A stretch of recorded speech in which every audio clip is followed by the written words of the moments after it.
많은 사람들이 이 시대를 바라보고 또 세상에 살면서 힘들다 이런 말들을 굉장히 많이 합니다.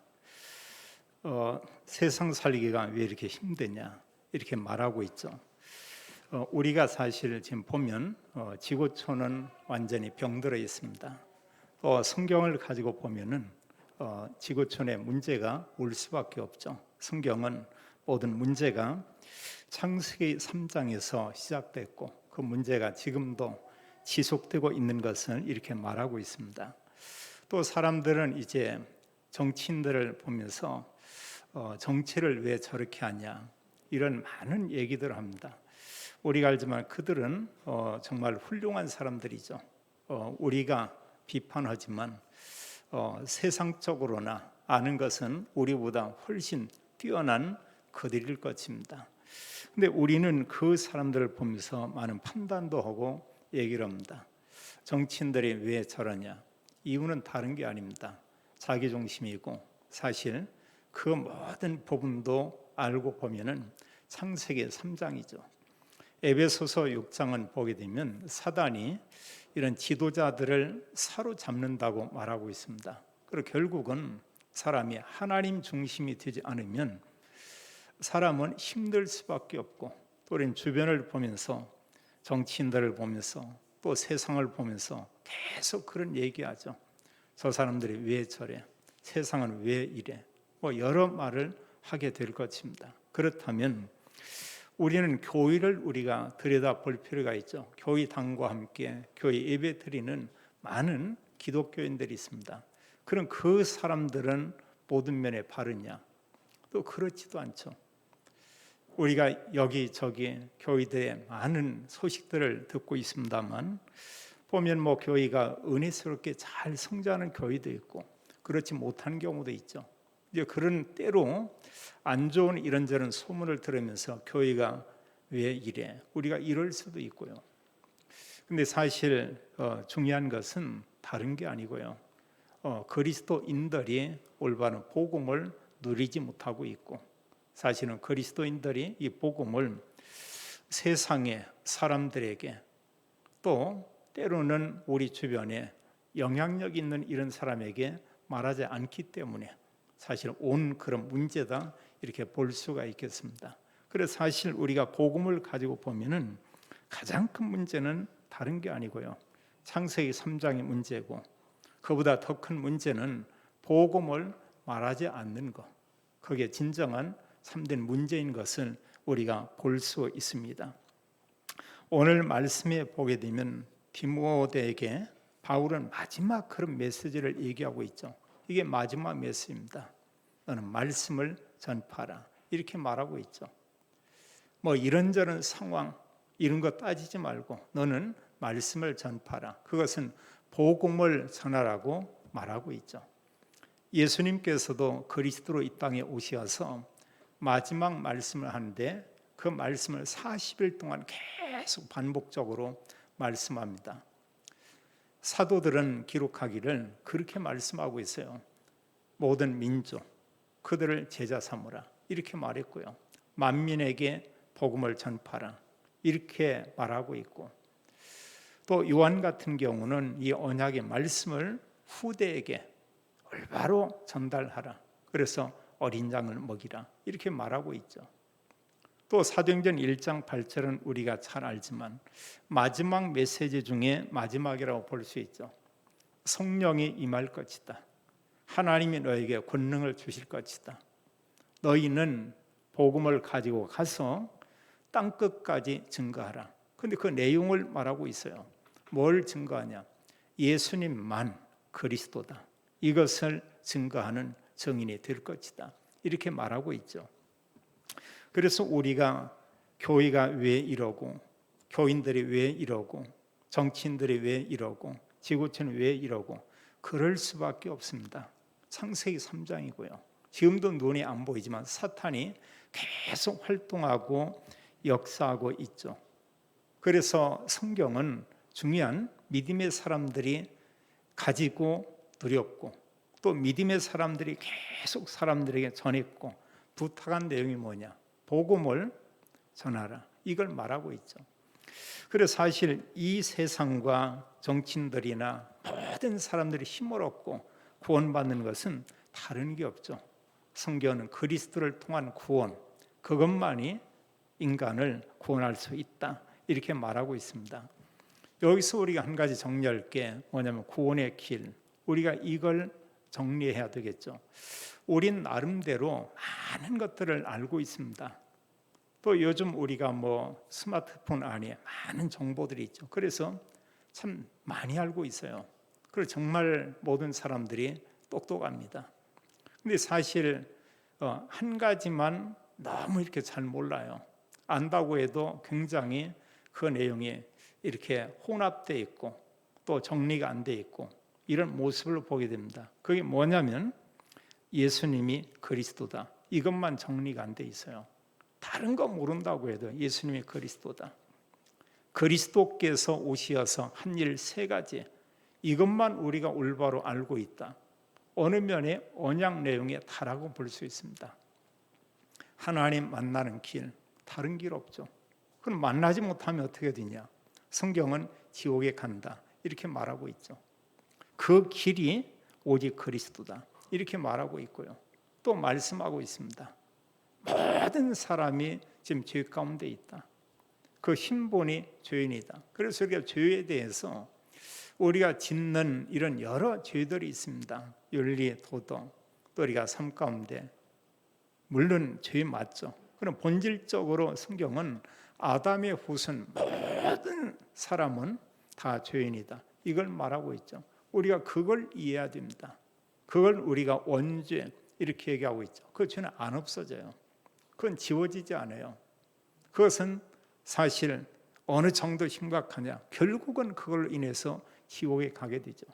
그런데 그리스도께서 오시어서 단 한 번 죽으심으로 이 모든 죄 문제를 끝냈다고 말하고 있습니다.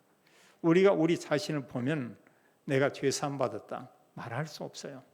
근데 우리가 성경을 가지고 보면 내가 죄 사함 받았구나. 하나님은 나에게 말씀하기를 의롭게 되었다고 말하고 있구나.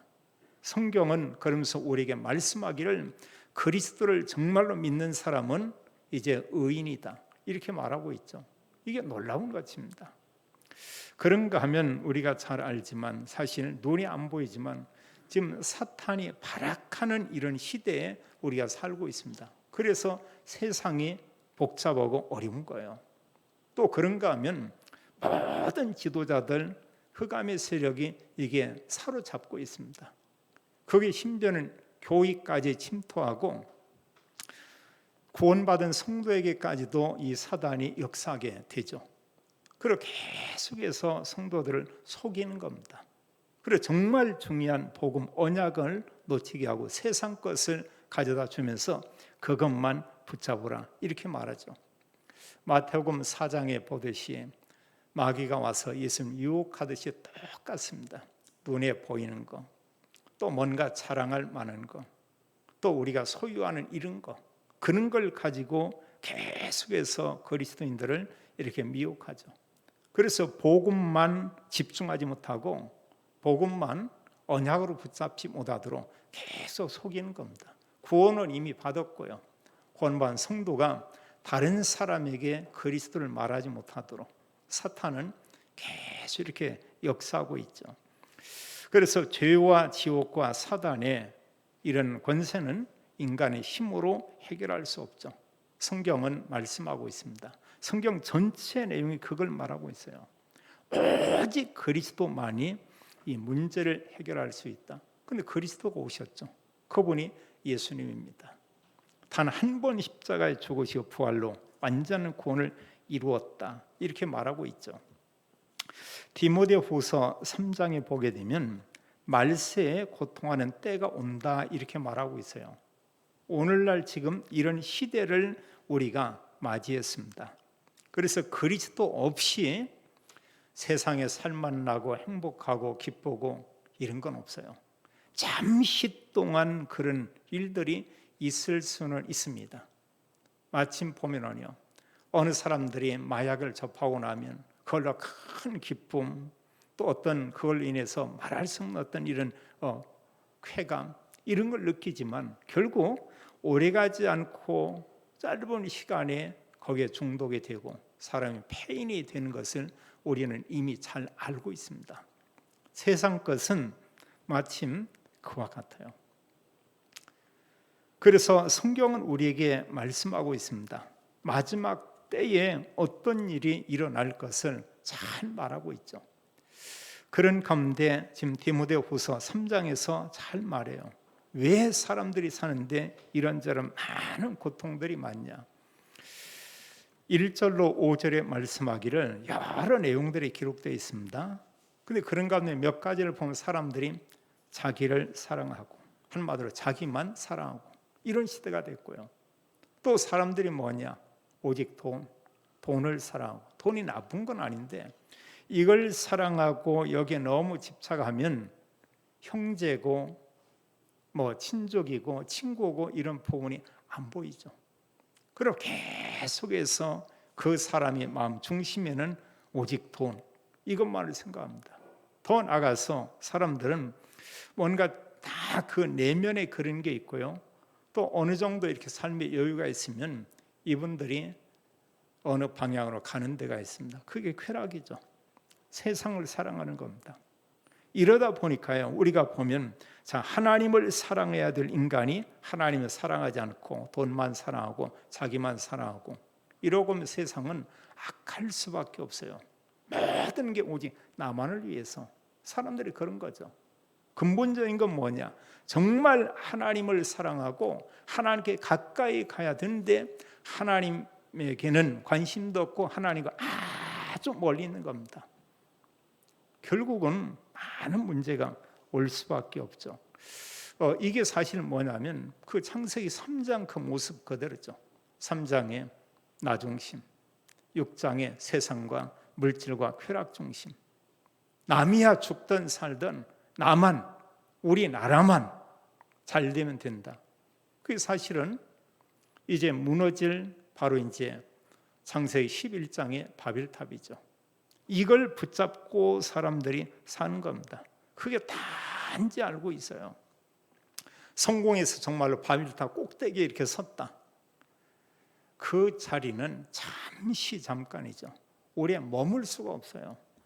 오래 있을 수도 없습니다. 그 사람을 곱게 보는 사람 아무도 없어요. 그래서 성경은 또 말씀하기를 뭐라고 하냐. 여기다 대고 그런가 하면 이단들이 일어날 것을 얘기하고 있죠. 그래서 성경 6절로 9절에 이렇게 보게 되면 한마디로 교회 안에 들어와서 복음이 아닌 다른 것을 계속 이렇게 전하고 증거하는 겁니다. 그래서 오직 그리스도가 아니고 오직 딴 거예요. 오직 성공, 오직 부자가 되는 거. 그런가 하면 실제로 또 오직 어떤 이단에 대한 이런 교리, 이런 내용 그런 걸 전하죠. 그리고 계속해서 복음만 모르도록 사람들을 미혹하고 그러면서 그리스도를 모르게 만드는 겁니다. 이런 세력을 성경은 적그리스도다 이렇게 말하고 있고 그런 사람들을 이단이라고 이렇게 말하고 있어요. 근데 이미 이게 세상에 나타났습니다. 활동하고 있습니다. 반면에 기독교인들은 참 이런 열심을 가졌던 열심을 좀 이렇게 놓치고 뭔가 다른 쪽에 많은 이런 열심을 가지고 있죠. 우리가 정말 회복해야 됩니다. 그리스도인들이 성령 충만하면 이단이나 흑암 세력은 완전히 꺾일 수밖에 없어요. 근데 교회가 잠잠하고 교회가 세속적으로 되면은 이단이 일어날 수밖에 없습니다. 그래서 실제로 우리나라에 있는 이런 이단은 전도의 밭이 어디냐? 거기에 교회를 밭으로 생각을 해요. 그 본인들은 추수꾼이다 이러고요. 추수할 밭은 어디냐? 그게 바로 교회다. 이렇게 보고 있습니다. 모든 이단들이 그렇게 생각을 하고 있어요. 또 실제로 거기에서 추수를 합니다. 이와 같은 이루 말할 수 없는 이런 악한 시대에 우리가 지금 살고 있고요. 또 하나님의 언약의 말씀을 가지고 경건하게 살고 복음을 전하고 이렇게 살고 이러면 주변의 모든 사람들이 그런 사람을 곱게 보지 않습니다. 그럼 뭔가 사람들이 비난을 해요. 심지어는 교회에 다니는 사람도 그런 사람을 싫어합니다. 또 비난합니다. 그럼 자기는 정말로 비난받을 게 없냐? 이로 말할 수 없죠. 이러면서 하나님의 언약의 말씀을 가지고 사는 사람도 적지만 그렇게 사는 사람 대해서 계속 사람들이 비난하고 더 나아가서는 올바른 복음을 가진 이런 사람을 박해하죠. 우리나라는 참 이 기독교인들이 이런 믿음 생활하기 아주 좋은 이런 국가죠.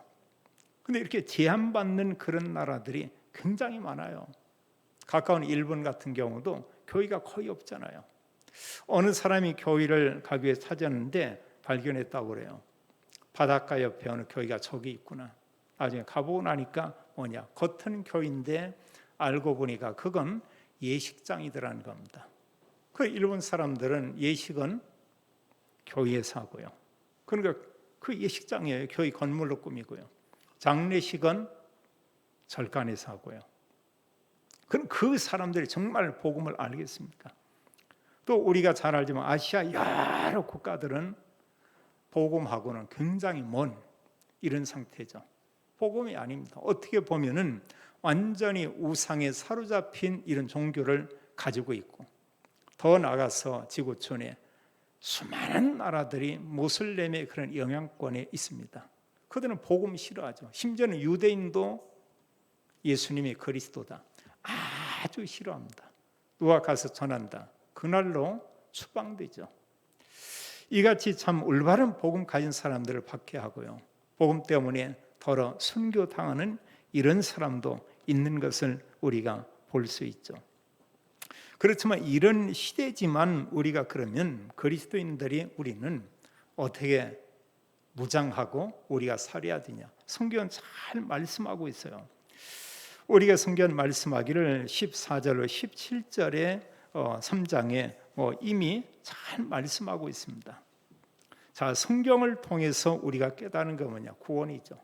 그리고 구원받은 성도들이 날마다 우리가 확인하고 확신을 가질 게 구원의 확신이에요.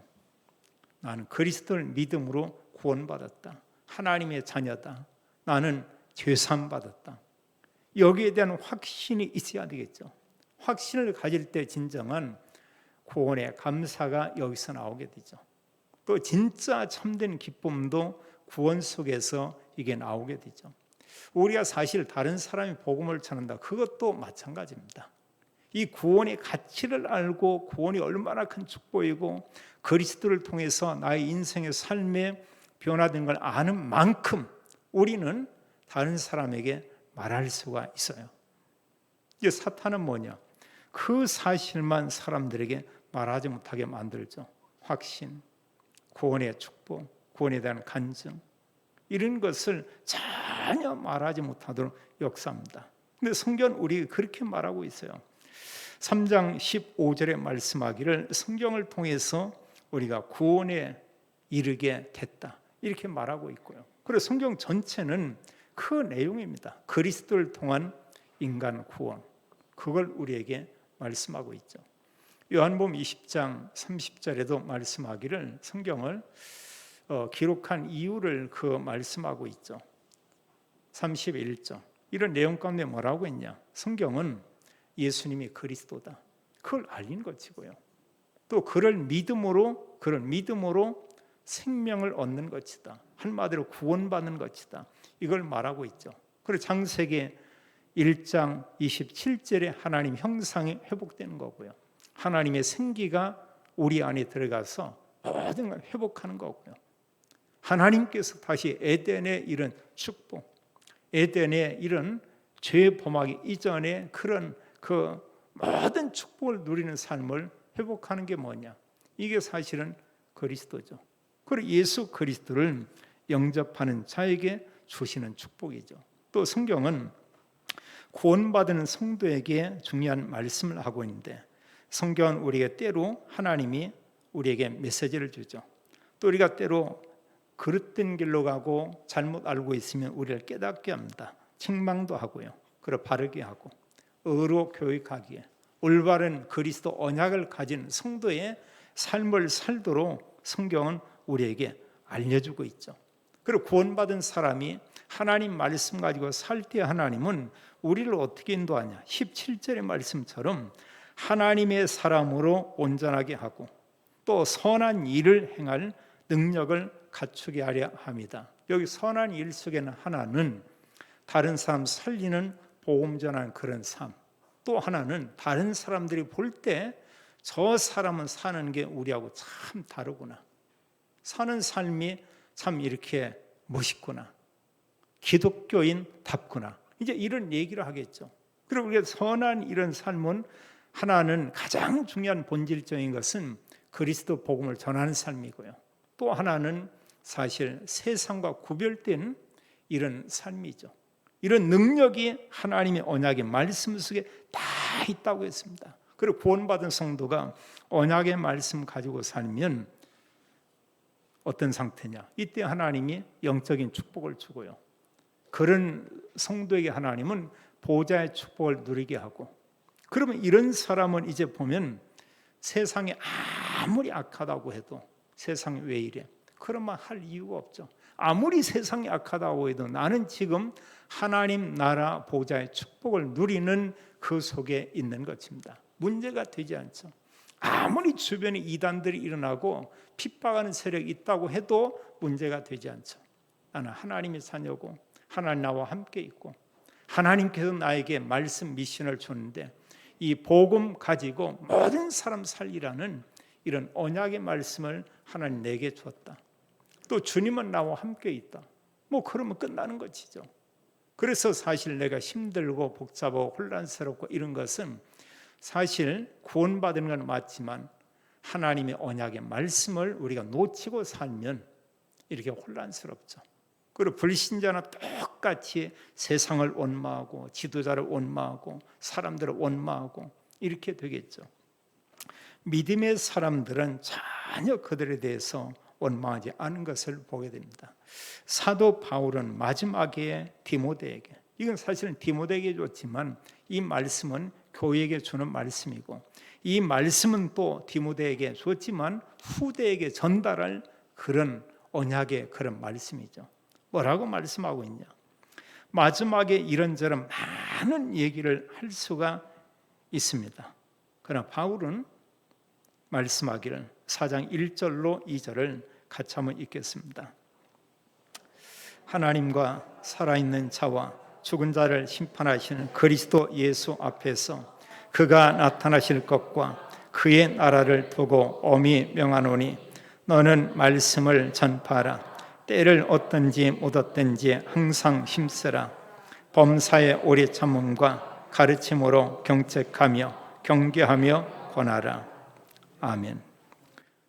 우리에게 말씀하기를 너는 이 말씀을 전파하라, 이렇게 말하고 있죠. 근데 우리에게 언제 이런 말씀을 전하라고 얘기하냐? 성경은 말씀하기를 때를 얻든지 못 얻든지 말씀을 전파하는 그 일에 항상 힘쓰라, 이렇게 말하고 있어요. 또 복음을 전하면서 우리가 범사에 오래 참고 또 가르침으로 경책하고 때로 경계하며 권하라, 이렇게 말하고 있죠. 그래, 하나님의 언약의 말씀, 이 말씀을 전파했지만 그 내용은 바로 복음이죠. 이 복음을 사람들에게 전하라, 이런 얘기죠. 때를 얻든지 못 얻든지 이런 부분은 우리가 좀 더 쉽게 표현하면은 내가 있는 모든 장소에서 내가 만나는 모든 사람에게 이렇게 보면 가장 올바로 이해했다고 볼 수 있습니다. 우리가 입으로 이렇게 전할 수 있죠. 그게 좀 어렵다 이러면 나름대로 복음이 담긴 자료를 준비해서 그거 이렇게 전할 수도 있죠. 저희 교회 뒤쪽에도 이렇게 보면 어느 분이 복음 메시지 담긴 내용을 카드로 만들어서 있는데 지금 뒤에도 좀 이렇게 있는 것 같아요. 그걸 사람들에게 전달하는 걸 봤습니다. 또 어느 교회에 이렇게 보니까 어느 분이 그와 같이요 크지 않게 명함 크기 정도로 해가지고 그걸 만들어서 어느 사람들에게 이렇게 전달하는 경우를 이렇게 봤어요. 그 내용들은 그 속에 정확한 복음 내용이 담겨져 있습니다. 그런 사람은 뭐 별 관심이 없는 사람 버릴 수도 있겠죠. 근데 내가 아는 사람입니다. 어떤 일로 그 사람 만나서 대화를 했습니다. 근데 어느 때는 만나서 복음을 정확하게 그 시간에 말할 수 있지만 그 분위기가 그렇게 안 되는 경우도 있어요. 이때 복음이 담긴 그 카드를 우리가 전달을 했다. 그분은 하나님 앞에서 올바른 전도자의 삶을 지금 살고 있는 거죠. 이 말씀처럼 그분의 삶은 때를 얻든지 묻었든지 지금 복음을 전하는 그 속에 있는 것이죠. 성경은 말씀하기를 이 복음을 우리가 전하는데 항상 힘쓰라 이러고 있죠. 어느 한 부분에 대해서 계속 생각을 하고 집중을 하는 그게 중요한 겁니다. 오늘 오전 예배를 드리고 나면 오후에는 제가 어느 교회 가서 중요한 어떤 부분을 인도로 해야 됩니다. 그거 계속 이런 기도가 되고요. 제가 밤 2시에 이렇게 일어났었어요. 그럼 4시 반까지 이런 기도하고 어떤 내용을 좀 정리하고 이런 시간을 좀 이렇게 가졌습니다. 참 여러 이런 어느 때는 보면은 우리가 굉장히 중요한 게 있으면 그걸 나를 세면서 이렇게 하는 경우도 있습니다. 근데 제가 그 시간에 일어나고 싶다 그게 아니고 그 생각 자기 전에도 생각했는데 그냥 일찍 깬 거예요. 다른 때보다 잠을 자려고 하는데 잠이 안 와요. 그리고 그 부분 놓고 좀 정리도 하고 메시지도 좀 이렇게 정리하고 또 가서 여러 가지 다룰 이런 내용도 다시 정리하고 그게 여러 장이더라고요. 이런 내용을요. 그리고 그걸 전부 새롭게 편집을 해서 이런 작업을 하고 그 뒤에 또 잠깐 이렇게 좀 잠을 자긴 했습니다. 우리가 어느 부분에 그게 이제 사실은 그 집중인데요. 다른 거 아니고 복음 가지고 전도를 가지고 우리가 이렇게 집중을 한다. 끊임없이 하나님께서 우리에게 이런 방법들을 계속 알게 할 것입니다. 그래 정말 내가 이 복음을 저 사람에게 어떻게 전해야 될까? 어느 때는 어느 사람에게 커피를 사주면서도 이렇게 전할 수가 있고요. 방법이 여러 가지죠. 이런 부분이에요. 성경은 우리에게 말하고 있어요. 복음을 전파라. 그러면서 복음 전하는 일을 하는데 우리가 오래 참고 가르침으로 경책하고 때론 경계하며 이렇게 권하라. 한마디로 말씀하면 모든 사람에게 만나는 모든 사람에게 복음을 전하라. 지금 그런 얘기죠. 그럼 우리가 이 복음의 말씀을 전하면 기억할 것은 사람들이 정말로 듣고 복음 듣기를 간절히 원한다면 복음 전할 때 얼마나 힘이 생기겠어요. 근데 그렇지 않아요. 그런 사람은 적고 거의 대부분의 사람들이 외면하고 싫어하는 것은 우리가 보게 됩니다. 여기 성경에 3절에 말하고 있죠. 바울이 복음 전할 때도 그러했고요. 그리고 사실 지금까지 모든 시대에도 이러했습니다. 3절은 말씀하기를 때가 이르리니 사람이 바른 교훈을 받지 아니하며 귀가 가려워서 자기의 사욕을 따를 스승을 많이 두고 또 그 귀를 진리에서 돌이켜 허탄한 이야기를 따르리라. 다른 얘기는 다 들어요. 또 내가 어떤 유익이 된다는 얘기는 들어요. 심지어는 사기꾼 말도 들어요. 근데 정말 자신을 살리고 또 그 사람 통해서 수많은 사람 살릴 수 있는 그리스도, 이 복음, 그것만은 사람들이 외면한다 이렇게 말하고 있습니다. 오늘날 보세요. 사람들이 복음에 관심이 있습니까? 세상 사람들이요? 거기에 관심이 없어요. 말씀을 가지고 보면 뭔가 보면은 복음이란 다른 곳에 꼭 미친 사람처럼 그런 상태에 이렇게 있습니다. 아예 복음 여기면 아주 진저리 치고요. 거기는 전혀 이런 관심이 없고 다른 어딘가에 대해 사람들은 거기에 깊이 빠져들어가고 집착해 있죠. 작년만 해도 한국의 젊은 사람들은 집 살라고 하는 이런 열풍들이 대단한 거 있죠. 지금하고는 분위기가 좀 다르고 있죠. 집 있는 게 좋겠죠. 가져갈 사람은 아무도 없습니다. 그 얼마 동안 내가 가지고 있다가 이렇게 결국은 다 놓고 갈 거기에는 나의 모든 인생을 걸고요. 심지어는 영끌에서 영혼까지 거기에 다 담고 그걸 내가 또 취득을 했다. 이런데 하나님 나라 천국, 영원히 살 하나님 나라 천국에 대해서는 아무런 관심이 없죠. 관심 없는 정도가 아니고 아이 싫어한다. 이렇게 말하고 있죠. 사람들이 그 진리에서 돌이켜 허탄한 이야기를 따른다. 이렇게 말하고 있죠. 이때 말하고 있습니다. 또 거듭 얘기해요.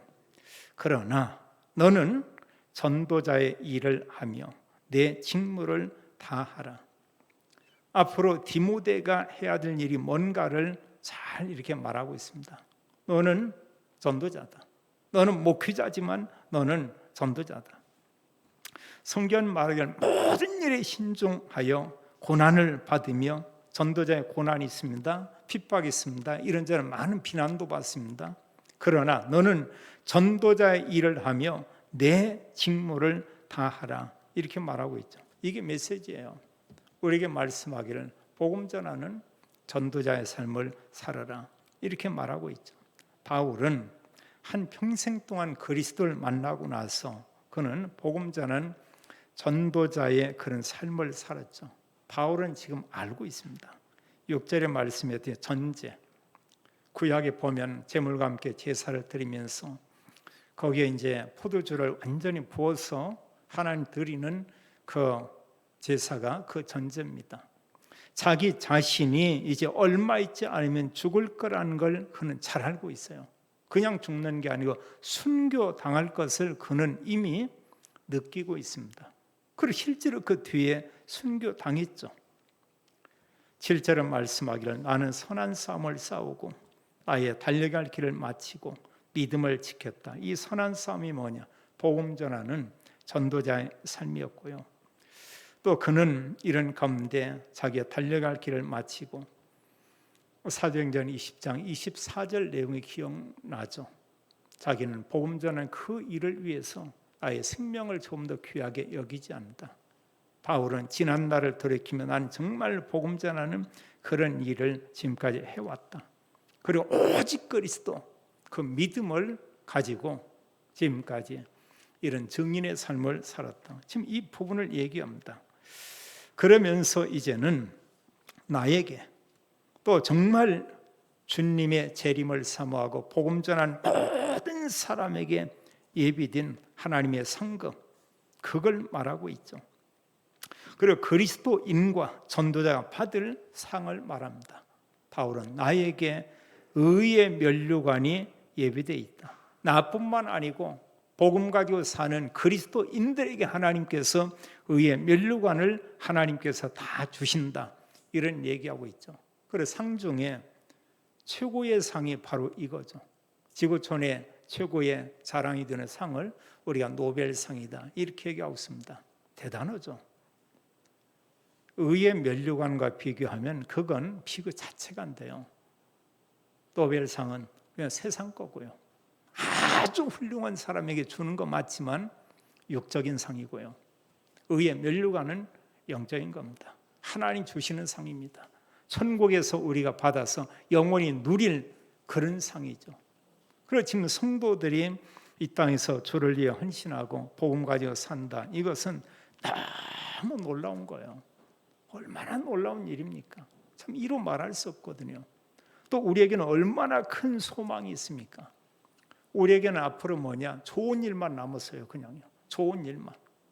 옛날 시골에 보면 형제들이 멀리 서울에 가 있으면 명절을 막 기다리죠. 형제들 만나는 그 기쁨, 우리 주님 만날 기쁨, 번져간 믿음의 이런 그 가족들이나 또 선배들 만날 이런 기쁨, 말할 수 없는 기쁨. 우리에게 이 언약의 말씀 가지고 주님 바라보면 이루 말할 수 없는 우리의 큰 희열이 이렇게 있죠. 천국이 예비되어 있고요. 부활할 이런 몸의 소망이 우리에게 있고요. 뭐 염려, 근심, 눈물, 죽음 전혀 상관이 없는 그런 것이 우리에게 약속이 되어 있고, 그래 참 그리스도 믿는 사람은 완전한 보장인 진짜 올바른 영생 보험을 제대로 들은 것이죠. 그리고 이미 신분도 하나님의 자녀입니다. 그렇다면 우리는 어떤 삶을 살아야 하는가? 또 우리는 이 복음의 말씀 가지고 어떤 결단을 우리가 살고 살아야 하는가? 다른 것 말고 우리는 세상 바라보면 속죠. 또 우리는 보면 세상에서 들려오는 이런 말 저런 말 들으면 또 우리가 속게 됩니다. 또 사람 보면 우리가 실망하고 낙심하고 잘못하면 시험에 빠질 수도 있어요. 뭐 그런 모든 것은 참고하고요. 그냥 그것은 좀 심한 표현한다면 그런 거 뭐 세상 거 뭐 사람 말 이런저런 소문 그냥 쓰레기 취급해버리고 우리는 뭐냐 오직 복음과 말씀 이걸 언약으로 붙잡고 우리는 그리스도만 바라보는 겁니다. 여기서 우리가 고백하는 게 오직 그리스도. 그분 바라보면은 손해보지 않아요. 계속 하나님이 우리에게 그리스도를 바라보고 하나님 바라볼 때 새로운 힘 우리에게 주시죠. 또 우리는 이제 어떤 삶을 우리가 살아야 되냐. 나는 만나는 모든 사람에게 복음 전해야 되겠다. 이걸 결단하고 우리가 기도하면 되겠고요. 그럼 한 가지만 내가 저 사람에게 복음 내용을 어떻게 전달할까? 나만의 복음을 전달하는 그걸 우리가 찾으면 이렇게 되겠습니다. 그걸 찾으면 거기에 모든 게 다 담겨 있죠. 그러면서 하나 우리가 더 생각하는 것은 내가 만나는 그 사람 가운데 제자도 있다고 하는 사실. 우리가 이것 찾으면 됩니다. 그리고 평생에 살면서 한 사람 제자 찾아 세워놓고 갔다. 주님께서는 아주 기뻐할 것입니다. 우리가 이 복음을 가지고 조금만 묵상하고 복음이 나의 삶이 된다면 내가 힘을 얻고 그 사람 있는 가정이 이런 영적인 축복을 누리게 되고 또 그 사람이 있는 성도와 교회에 하나님 나라가 임하게 되고 또 이런 사람이 있는 업의 현장에 하나님 늘 함께 하겠죠. 우리는 이런 복음의 언약 가지고 복음을 전하기 위해서 우리가 조금만 기도하면 하나님은 성령으로 역사하고 하나님 이런 가운데 우리 통해서 모든 현장을 살리고 회복하게 할 것입니다. 그리스도 한 분 때문에 행복한 삶이 되고 그리스도 언약 하나 때문에 행복한 전도자의 삶을 살게 되기를 예수님의 이름으로 축원합니다. 아버지 하나님 참으로 감사합니다. 하나님께서 저희들에게 예수님만 그리스도인 사실을 알고 믿게 하고 하나님 자녀된 신분 권세 주심을 인하여 감사합니다. 이제는 하나님 저희들의 눈을 열어서 고통 가운데 있고 창세의 삼자에 묶여 있는 세상 사람들을 보게 하며 그들에게 그리스도로 답을 주는 전도자의 삶을 살도록 축복해 주옵소서. 우리에게 하나님께서 의의 면류관을 약속하심을 인하여 감사합니다. 하나님 나라 가기까지 증인의 삶을 살도록 모든 성도, 믿음의 가정, 산업을 축복해 주옵소서. 주 예수 그리스도 이름으로 기도하옵나이다. 아멘.